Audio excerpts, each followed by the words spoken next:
જીજુ, મારી દિલથી ઈચ્છા છે કે મારા લગ્નમાં પણ તમે આ જ શેરવાની પહેરો. અને દી, તું પણ આ જ ચોલી પહેરજે, મસ્ત લાગશે. મને મારી ચોલી તો થઈ જ રહેશે, પણ મને લાગતું નથી એમને એની શેરવાની થશે.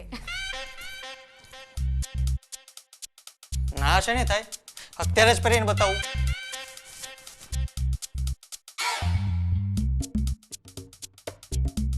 અરે વાહ, પણ જીજુ આ શેરવાની આવી ઢીલી ઢાલી કેમ છે?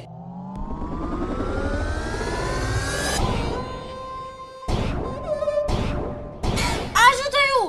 તારે દિલની ઈચ્છાઓ પર ઉદય ફરી ગઈ. હવે ઓ શિટ, મારી ચોલી. જો તમારી ઈચ્છાઓને પણ ઉધઈ ના લાગવા દેવી હોય તો આજે જ કોલ કરો +91 9374 400000 because the best way is the Rex way.